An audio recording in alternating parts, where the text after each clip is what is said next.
The Yeah. three. They express interest, but Right. then, you know, they don't often follow through. Okay.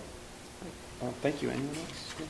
Thank you very much. Thank you. Before we move on, Sure. I'm- associated with all of that information you were just given, sometimes students find it very stressful and families find it very stressful. So I just wanted Mrs. Medeiros, the school adjustment counselor, to talk a little bit about how she works through that stress with students and families. No. So thanks. Stress there.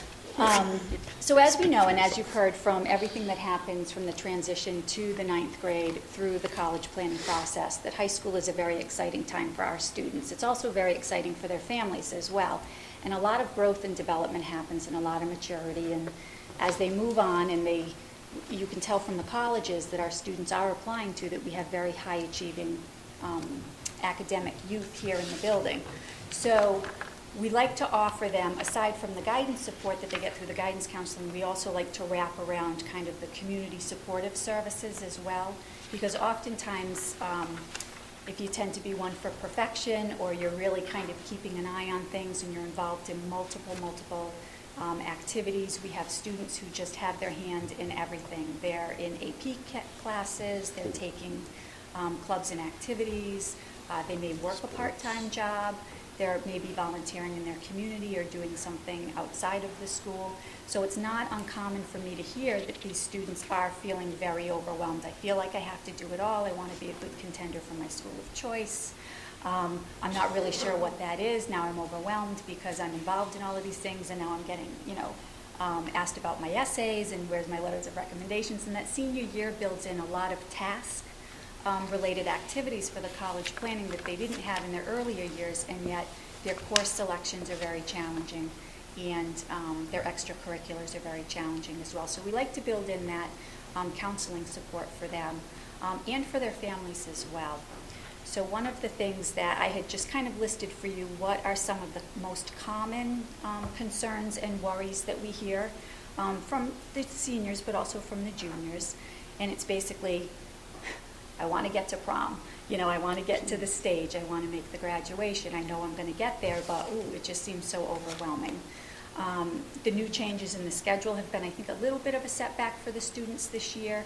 And we're hearing that from them that they seem to be adjusting. It was just for their final year, a little bit of a blip for them. They're always concerned with making the grades. What should be my field of study? Can I get accepted into the school of my choice? And then when I do, can I fund it? So should I even bother to apply? Of course, we always encourage them to do so. But I know that that's a real worry for them at every level. The high cost of college. Is my post-secondary experience going to be a four-year college, or is it going to be something that then requires a CAGS or a master's or a PhD or something in addition to that? So kind of what's the real big picture for them with regard to education. And then because Westport is a very small district, I always get a lot of students who come and say, I don't know what I'm going to do. I've been with these friends since kindergarten. I've known these adults in the district forever. Like, who's going to be my, Mrs. Buckless? Who's going to be my, they just, so for them, it's an awfully big transition, and it does create a little bit of stress for them. Of course, the family decisions and conversations I often have with parents evolve more around, should they stay local, should they go, if they go, how far, state college versus, all those things. State colleges versus private colleges, what to do if then they're going to go on from there. And then kind of and this is a very personal family discussion, but what's your personal comfort level with the amount of money and the investment that you're going to put into this education? And then for the kids, I'm never going to be able to pay that back. So it's the real kind of everyday conversations that they're having at home and with their friends. They're also having with us in guidance.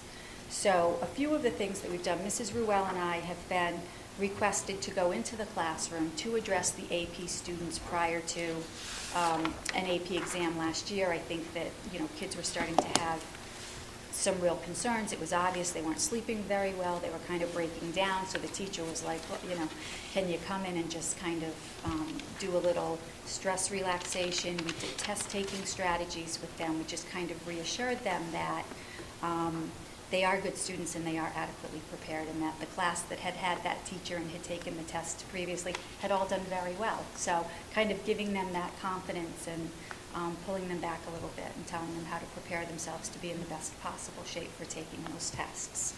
But I thought that it was a great tribute to the teacher to recognize that these were kids who were really going to each other and struggling, and she thought, okay, we need to do kind of a group effort and a little intervention. So that worked out very well, and the feedback from the students was good. We also have individual counseling for the students. We have family meetings and even family counseling, and I can refer students and families to outside agencies. I did want to mention a counselor who has done a fabulous job with many of our students who are engaged in treatment outside of the high school. Melissa Ahazy, she has a private practice, and she actually started a transition group for seniors. And I thought, what a wonderful thing, because she's recognizing that they are at a place in their life where, you know, this is a major step for them. And so she gears the groups into, if you're going out into the workforce, you know, what do you need to know about that, and how do you advocate, and you know, play on each other's strengths and give each other ideas. And likewise, she does the same thing about the colleges as well. So kids kind of moving out, living away from home for the first time, or maybe remaining in your home, and what's that going to look like while you go to college, and you're kind of, you know, shifting with a little bit more responsibility. So that's something that we offer to the kids, and that gets posted in guidance, and then we hand select some students who might benefit from that. So I guess in addition to that, we can call the counseling centers at the colleges if there's a specific need. We can just, with the student's permission and the parent's permission, you know, just have a very frank discussion around this child would like to attend your school. What might you have in the way of counseling support?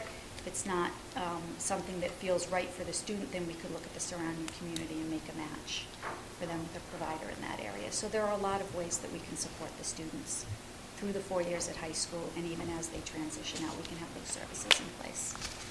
Okay? So, if you have any questions on that piece. Oh, that's good. Thank you. Thank You're you. welcome. Nice job. It's a lot of work. I don't think my guidance counselor was ever talking to me in high school. It's changed. I don't remember them at all. That's a benefit of having a small school. Trust me, my kids, yes, it's a lot of work.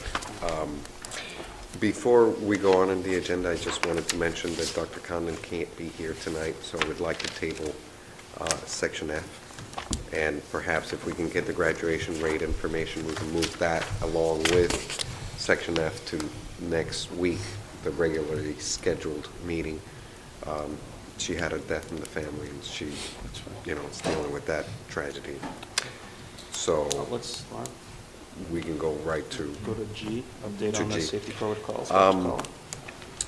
We have been working with the schools, with the police, the fire department, in trying to establish some protocols beyond just what the kids have been used to in terms of just doing fire drills, doing other kinds of drills, including a drill that we just performed earlier this week, which is the lockdown drill. You know, there may be situations where it's better to keep the students in a secure location like a classroom, and we wanted to let the parents know, so hopefully they got at least a phone call from me and a letter from the schools that we were going to do that this week. I actually went to all the schools and helped go through the drill with the administrators and people from the police, the fire department, and actually I want to thank the building inspector who also came, because there may have been issues related to things like doors that lock, doors that don't lock.